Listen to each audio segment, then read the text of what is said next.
Este cuento me lo contó en un campamento de verano una chica tranquila que vivía en un pueblo pequeño. Por su vida, jura que es verdad, y me inclino a creerla. Para Timmy Welch, la vida era dura y cruel. Vivía en un pequeño pueblo rural, enclavado al pie de los montes Apalaches. Su casa, una ruinosa construcción de ladrillo con contraventanas blancas manchadas y ventanas rotas, reflejaba la calidad de su infancia. Sus padres no eran diferentes.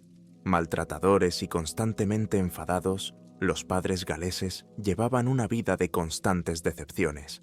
El padre tenía un carácter bastardo. La madre era una mujer malhumorada que se lamentaba del deterioro de su salud y de su juventud. Azotes con el cinturón, peleas a gritos, amenazas de despido y cosas peores plagaban la vida diaria de Timmy.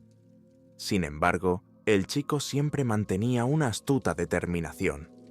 Habiendo nacido un error, no conocía otra vida que la del hogar roto en el que ahora vivía.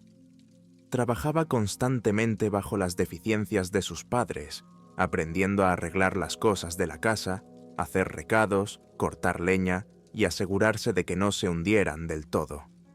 Como resultado, Timmy aprendió a ser autosuficiente e independiente a una edad extraordinariamente temprana.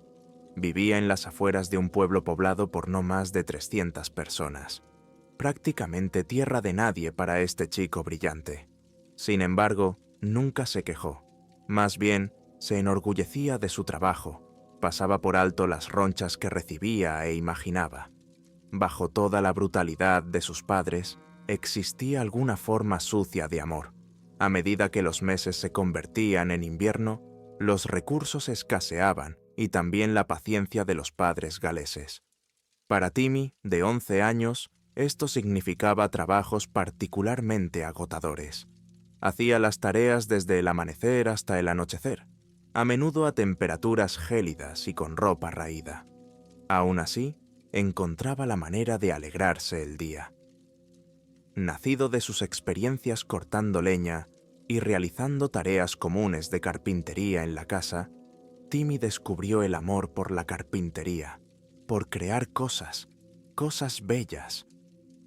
Durante todo el verano y el otoño de ese año, fue guardando trozos de madera. Poco a poco, su alijo fue creciendo hasta que por fin tuvo suficiente para hacer realidad su visión. Con un cuidado excepcional, trasladó su tesoro de madera al sótano de su casa, donde había una vieja estufa de leña.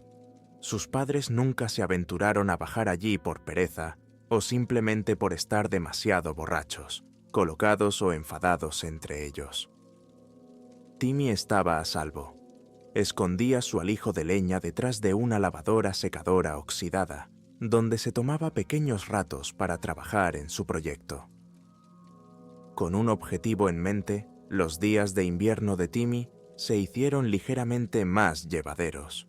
Aún sufría bajo los brazos de sus padres y se arriesgaba a congelarse con cada viaje a las extensiones cubiertas de nieve de su pequeña ciudad.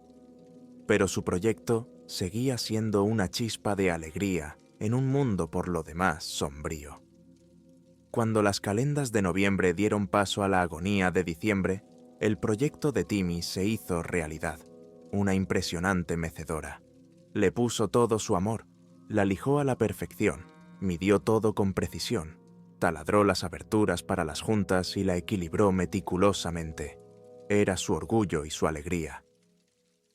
Cuando diciembre llegó aullando a la casa de los Welch, Timmy ya había terminado. En lugar del tiempo que pasaba construyendo, simplemente se mecía adelante y atrás, adelante y atrás. Se mecía hasta que su madre o su padre le llamaban a gritos, con la voz desgarrada y cruda. La paz de Timmy se rompía, pero no se quejaba. Siempre podía volver más tarde. A veces era cuestión de horas. Otras veces pasaban días hasta que Timmy podía volver. Pero siempre lo hacía, y sus padres nunca se enteraban. Ida y vuelta, ida y vuelta.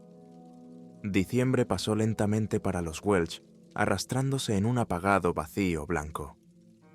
A medida que se acercaba el final del mes, 1 o 2 días después de Navidad, el tiempo empeoró. Una ventisca, que según la antigua radio de los galeses era una auténtica tormenta, azotaba el sureste de Estados Unidos. Las regiones montañosas, en particular, sufrían tanto el aislamiento como las grandes altitudes, lo que empeoraba las condiciones de vida de muchos nativos de los Apalaches. Para la madre y el padre, esto significaba otro dolor de cabeza y más gritos a su hijo. Para Timmy, esta ventisca amenazaba tanto su cordura como su vida. Pies y pies de nieve caían sobre el pueblo como una gran bestia blanca, asfixiando a los residentes en una cáscara de blancura más espesa y fría que cualquier cosa que hubieran experimentado jamás. Timmy apenas podía aventurarse 100 metros hasta la arboleda, donde recogía la leña de la familia. Sus pies se convirtieron en bloques de hielo, y su respiración se volvió entrecortada mientras hacía todo lo posible por atender a los gritos de su padre. A pesar de sus esfuerzos, nunca parecían suficientes. Timmy apenas encontraba tiempo para completar una tarea antes de que se le impusiera otra. Y si no lo lograba, recibía golpes punzantes con el cinturón o amenazas frías de arrojarlo a la blancura para siempre. Timmy se lo tomaba todo con calma. Aún tenía su mecedora. En 2 días, la ventisca descargó 1 metro de nieve sobre el pueblo. En 4 días, Timmy empezó a preocuparse por si se quedaban encerrados. Le costaba incluso abrir la puerta de atrás para que no entrara una avalancha. Sin embargo, sus padres, ignorantes del mundo que les rodeaba, le exigieron que continuara. Al 5.º día, Timmy se encontró de nuevo con la tarea de recoger leña. Le palpitaba la mejilla a causa de una herida abierta por el lametazo de la hebilla del cinturón de su padre. Le dolía mucho, pero sabía que no debía resistirse. Volvía con la leña y se sentaba largo rato en silencio junto a la estufa, en su mecedora. Una y otra vez, una y otra vez. Tragándose el dolor, Timmy se abrigó lo mejor que pudo y se adentró en la extensión nevada. Con dificultad, sintió que la nieve le empapaba la ropa en cuestión de segundos. Delante de él podía ver los contornos imprecisos de los árboles y las montañas, pero no había leña. Durante horas y horas, Timmy buscó. Supuso que la nevada la había enterrado, o tal vez se la habían robado, pero lo más probable era que simplemente se les hubiera acabado. La ventisca le había quitado a Timmy la noción del tiempo, aunque aún recordaba cuando el día se convertía en noche, o viceversa. Sus numerosas tareas se confundían, pero el niño seguía buscando. Buscó largo y tendido, incluso raspando el hielo de los árboles vecinos, pero estaban cubiertos de hielo. Suspirando, Timmy se volvió hacia la casa y se quedó helado. De la chimenea salía humo. Timmy sintió que se le acumulaba el miedo en las tripas. Por un momento pensó que su padre tal vez había comprado más leña, pero sabía que no era así. Frenéticamente, Timmy empezó a avanzar hacia la casa. Tardó demasiado, pero finalmente, Timmy vadeó la nieve y llegó hasta la puerta trasera. Bajó corriendo al sótano, ignorando el chillido de su madre, y se detuvo frente a la estufa. Su padre se giró para sonreírle, mostrando unos dientes nudosos y una barba mugrienta mientras encajaba otro de los listones de la mecedora sobre su rodilla. «Nos has estado ocultando cosas, ¿eh? Maldito egoísta, traicionándonos mientras nos esclavizamos para mantenerte». Tiró la leña a la estufa mientras Timmy lo miraba sin comprender. «A ver a dónde te lleva esto». Papá se soltó el cinturón y le dijo a Timmy que se agachara. El chico obedeció mudamente. Contempló el crepitar de las llamas mientras el cinturón de su padre le azotaba las piernas, la espalda y el trasero. Timmy apenas se inmutó, ni siquiera cuando el cinturón le rompió la piel. Cuando papá terminó, pisoteó los restos de la mecedora y cogió la barbilla de su hijo con una mano grasienta. «Recuerda, pequeño bastardo, sin la gracia de tu madre y mía, tu culo estaría ahí fuera en la nieve, bien follado por el padre invierno. Recuérdalo ahora». «Lo haré», susurró Timmy. «Lo haré. Bien». El padre dejó caer a su hijo al suelo. «Limpia esa mierda». Timmy sabía que no debía responder. En lugar de eso, cogió una escoba y empezó a barrer los trozos mientras su padre subía, sin duda maldiciendo a mamá por la ineptitud de su hijo. Al quedarse solo, Timmy empezó a sentir el peso de su situación. ¿Cómo podría pasar otro día sin su mecedora? Mientras limpiaba, sus ojos empezaron a distinguir las demás herramientas. Trabajó con un hacha, un taladro, un par de martillos, un poco de alambre de gallinero. Cada vez más cosas le llamaban la atención. Cosas que le habían ayudado a construir su huida de este mundo de mala muerte. Cuando Timmy terminó de limpiar lo que quedaba de la mecedora, cogió la malla metálica y el taladro entre las manos. Tal vez pudiera construir otra escapatoria. La noche llegó rápidamente con las condiciones meteorológicas. Timmy se sintió agradecido cuando sus padres se durmieron temprano, dándole tiempo para sí mismo. Cuando estuvo seguro de que sus padres dormían, recogió sus herramientas y se puso a trabajar. A eso de las 3 de la madrugada, papá se despertó con un sonido extraño, una especie de chirrido metálico acompañado de un zumbido bajo. Cuando intentó frotarse los ojos, se dio cuenta de que no podía moverse. Tenía los brazos inmovilizados a los lados, atados por algo puntiagudo. Aquel suave zumbido volvió a impregnar el aire, llenando de animosidad el destartalado dormitorio. Padre parpadeó, hizo fuerza contra sus ataduras, maldiciendo cuando sintió cada vez que le cortaban los brazos. Cuando sus ojos se adaptaron a la oscuridad, empezó a distinguir a Timmy, que estaba de pie a los pies de la cama. «Timmy, ¿qué coño haces, hijo? ¿Te estás despertando para recibir otra paliza?» El padre escupió y maldijo, despertando a su mujer en el proceso. La madre parpadeó rápidamente al ser zarandeada. Su pelo rubio y manchado asomaba por todas partes mientras miraba a su alrededor. «Timmy, querido», dijo en un susurro desgarrado, «no hagas que tu padre te azote». Timmy encendió las luces. Estaba pálido, con el taladro en una mano y un rollo de alambre en la otra. Madre y padre siguieron maldiciendo mientras su hijo acechaba a su madre por el lado de la cama. «Creo que ya no tienes que preocuparte por mí», informó en tono plácido.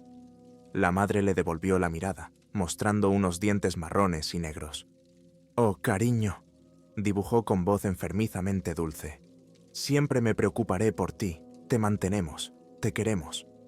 Al otro lado de la cama, padre maldijo de nuevo e intentó liberarse, pero cada vez que lo hacía, la alambrada de gallinero se clavaba un poco más en sus brazos, creándole laceraciones poco profundas por todo el cuerpo. «Pequeño cerdo cabrón, déjame salir ahora, o juro por la luna nueva que te arrancaré la piel de la espalda con mi cinturón». «Ahora escucha a tu padre», canturreó mamá. «Sé un buen chico, un niño obediente». Timmy simplemente sacudió la cabeza y levantó el taladro. «Adiós, madre». Le clavó el taladro inalámbrico en las cuencas de los ojos, llenando el aire de gritos y estridentes «Bezietsez». Madre se agitó, se enderezó contra el alambre y su visión se enrojeció cuando el taladro se clavó más profundamente en su cráneo. Timmy hundió tranquilamente la herramienta hasta el rotor, ignorando la sangre y las maldiciones de su padre. En medio de la ventisca no había nadie más. El zumbido del taladro seguía llenando la habitación. Al cabo de un minuto, madre dejó de moverse. Estaba tumbada en la cama, mirando al techo con las cuencas arruinadas. Timmy rodeó la cama hasta el lado de su padre. Su padre lo miró con furia, echando espuma por la boca y haciendo suficiente fuerza contra el alambre como para que se le formaran chorros de sangre a ambos lados de las muñecas. «Pequeño cabrón», se atragantó. «Apto», replicó Timmy, hundiendo el taladro en la cuenca de su padre. «Teniendo en cuenta que nunca estuviste aquí». Padre se agitó igual que madre, y su visión se llenó de espirales de luz negra y roja antes de que la oscuridad se apoderara de él. Cuando el taladro le alcanzó el cerebro, padre se quedó inerte. Timmy dio un paso atrás y se limpió la sangre de la cara. Era libre. Dadas las condiciones de la ventisca y el aislamiento de la casa de los Welch, nadie se acercó hasta 4 días después. Un operador de quitanieves encargado de limpiar las carreteras hizo su ronda a través de la nieve derretida. Había recibido instrucciones de llamar a todas las puertas y ofrecer ayuda a quien la necesitara. Tarareando una melodía, el operario llamó a la puerta principal. Al ver que nadie respondía, entró en la casa y se sintió inmediatamente invadido por el hedor a carne podrida. Con arcadas gritó: «¡Hola!». No hubo respuesta. No hubo respuesta. El operario suspiró, se metió la nariz bajo la camisa y avanzó sigilosamente. El olor se hizo más intenso a medida que se adentraba en la casa. Sus pasos resonaron en el umbral cuando se aventuró por un corto pasillo hasta la puerta del fondo. Tímidamente abrió la puerta, se quedó inmóvil durante 1 minuto y salió corriendo de la casa. Cuando llegó a su quitanieves, se detuvo a vomitar antes de encerrarse en su cabaña. Llamó por radio a los servicios de emergencia y miró nervioso a su alrededor, con los ojos muy abiertos. En un momento dado, juró que podía ver una silueta gris en la línea de árboles a unos cientos de metros, pero desapareció tras un segundo vistazo. Lo que había visto quedó grabado a fuego en sus retinas. Una pareja despedazada y coloreada de un amarillo tibio con alambres de gallinero, tijeretazos a lo largo de sus cuerpos, escarbando en sus cadáveres hechos jirones, ojos poco más que cráteres de marrón y amarillo, bocas abiertas de par en par, como si aún gritaran, y, por la razón que fuera, una mecedora hecha de hueso infundido con músculo. El operario no había huido a causa de los cadáveres, aunque eran asquerosos a más no poder. Había cazado bastante por la zona. Los cadáveres no le asustaban. No, había sido la mecedora que la maldita cosa había estado moviendo, yendo y viniendo, y viniendo. Esa chica de la que te hablé antes. Continuó contándonos que la policía, por supuesto, llevó a cabo una investigación. Un doble homicidio y la desaparición de una niña en una pequeña zona residencial nunca podían tomarse a la ligera. Sin embargo, el caso resultaría infructuoso. Dada la asombrosa extensión de los montes Apalaches, el incidente se desvanecería poco a poco en la oscuridad. Una historia para ser contada en las fogatas, como la chica tenía con nosotros. Pero de vez en cuando se seguía informando de avistamientos de un joven que recorría el sendero de los Apalaches, armado con un taladro. Peor aún, al menos para mí, eran los informes de excursionistas que tropezaban en el claro con una mecedora, como siempre, balanceándose de un lado a otro. Ahora los demás campistas y yo le rogamos a la chica que entrara en más detalles sobre los supuestos avistamientos de Timmy en la región de los Apalaches. Parecía encantada de complacernos, ya que estábamos enganchados, y nos soltó su segunda historia.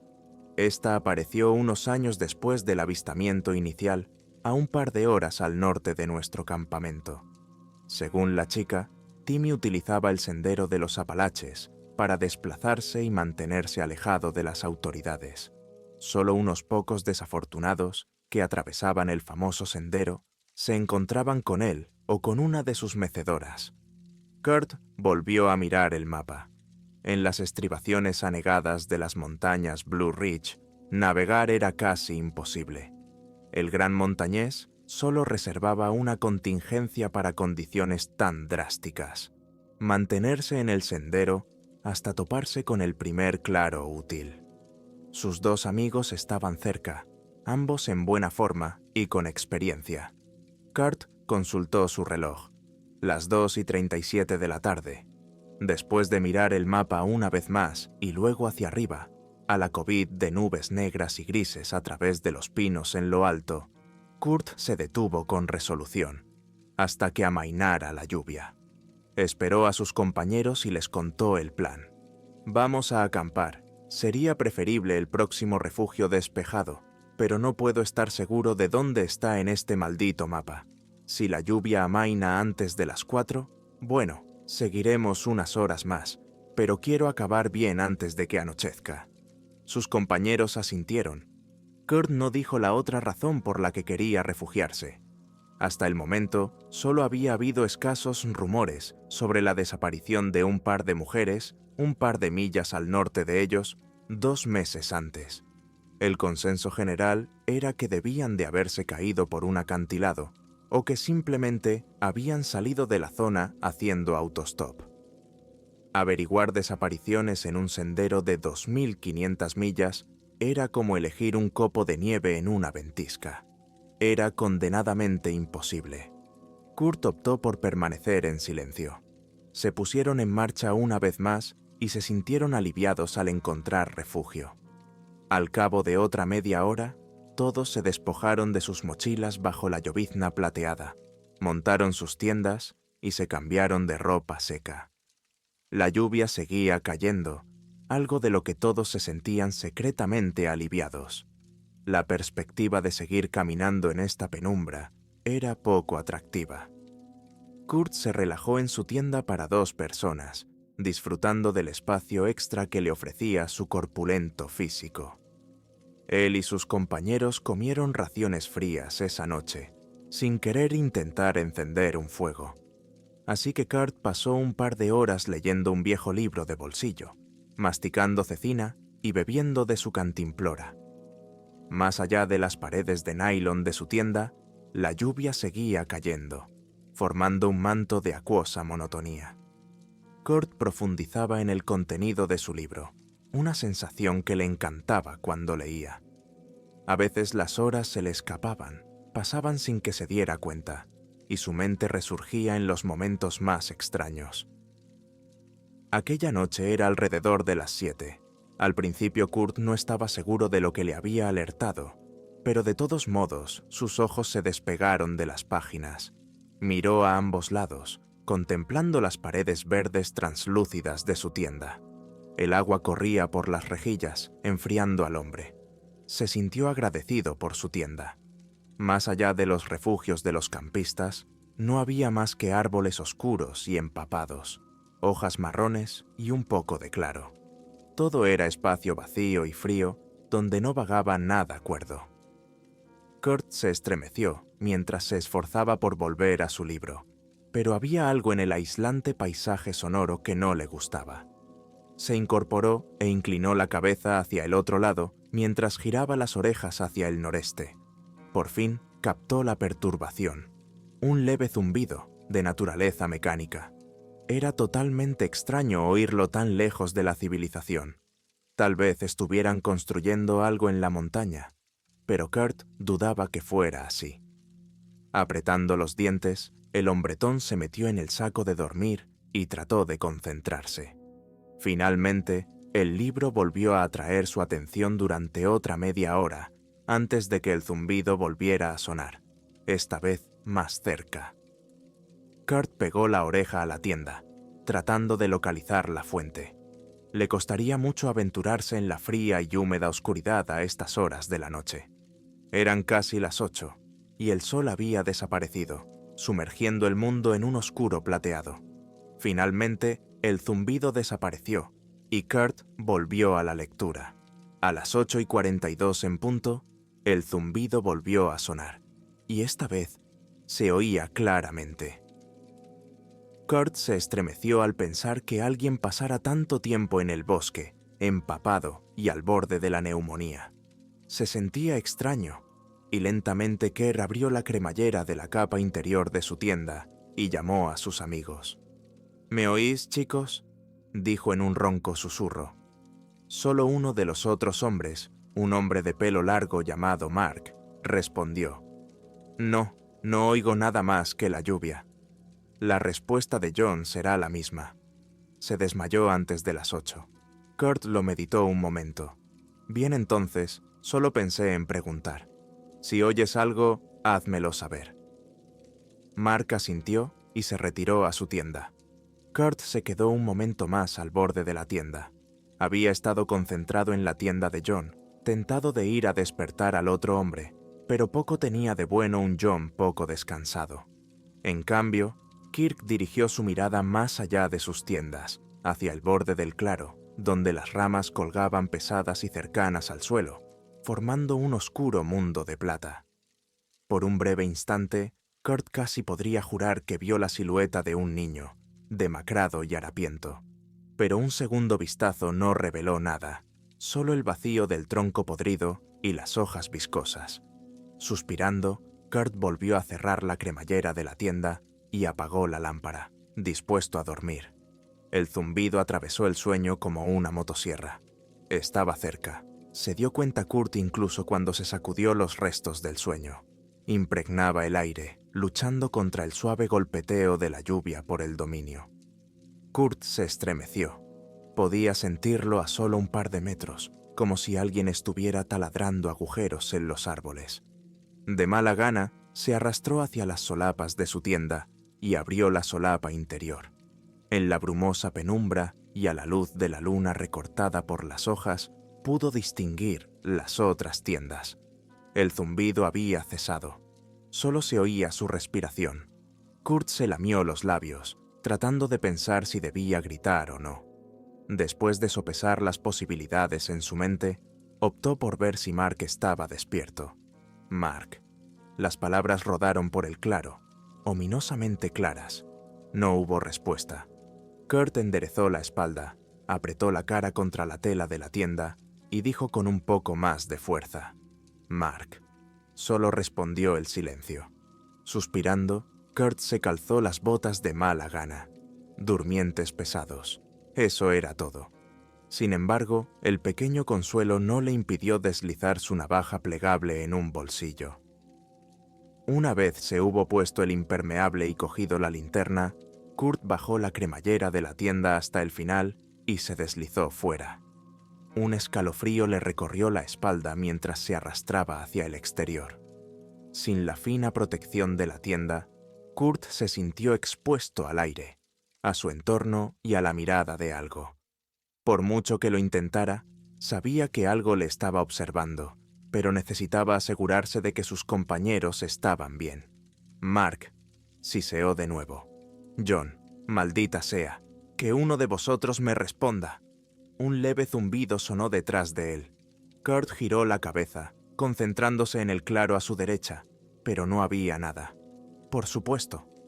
Mark, hay algo aquí fuera. Kurt bajó la cremallera de la tienda de su amigo y gritó.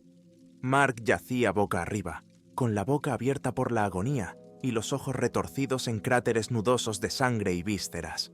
Retrocediendo a trompicones, Kurt buscó a tientas su cuchillo y consiguió blandirlo frente a él. Ya sospechaba que John había corrido la misma suerte, pero tenía que comprobarlo. Otro zumbido rizó el aire cuando Kurt abrió la segunda tienda. El cráneo de John presentaba la misma devastación, pero no provocó en Kurt la misma conmoción, sino una sensación mucho peor. Kurt estaba solo, completamente aislado, y lo que fuera que había hecho esto le estaba observando. Sin otro plan, Kurt hizo lo único que sabía que podría salvarle y corrió de cabeza por el sendero. Lo único que Kurt buscaba en ese momento de la noche era compañía. Necesitaba estar con otras personas, tanto como línea de defensa como simplemente para leer. La brasa ardiente del terror se alojó en sus entrañas. Le costaba respirar, y antes de 1,5 kilómetros, jadeaba agitadamente. Más adelante, vio la silueta de un viejo refugio entre los árboles. Luchando contra una punzada en el costado, Kurt se dirigió hacia el refugio. Solo cuando se dirigía hacia él, se dio cuenta de que se estaba desviando del camino. Por lo que sabía, el sendero había sido desviado alrededor de un desprendimiento de rocas, y el refugio se encontraba en el antiguo camino. Pero aún así, necesitaba resguardarse de la lluvia, esconderse, acobardarse. Una parte sensata de él regresó en algún momento de su huida por el bosque. Los peligros de la neumonía le acuciaban mientras temblaba y avanzaba a trompicones hacia la cabaña. Parecía un poco deteriorada, pero no peor que la mayoría de las cabañas. En aquel momento, Kurt solo deseaba un lugar donde poder dormir hasta el amanecer. Luego, bajaría por la ladera de la montaña hasta la civilización. La cabaña crujió cuando subió a la plataforma elevada. Su linterna iluminó una frágil puerta de madera y un oxidado tejado de hojalata. Kurt se acercó a la puerta. Rodeó el picaporte con la mano y se quedó inmóvil. Un olor acre le llegó a la nariz.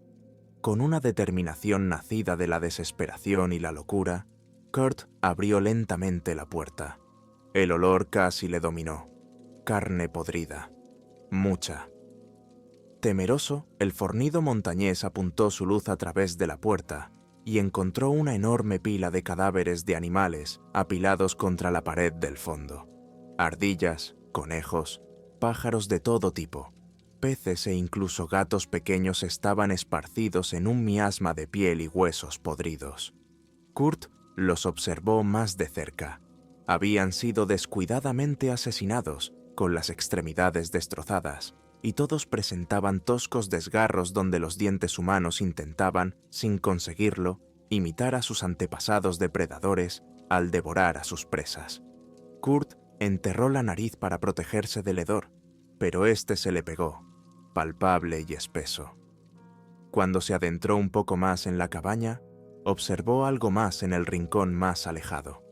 Una mecedora hecha de hueso y atada con tendones. Al arrodillarse para inspeccionarla, Kurt se sorprendió al ver que la artesanía era bastante hermosa. Los huesos estaban lisos como perlas, y el tendón se había secado y manipulado con cuidado.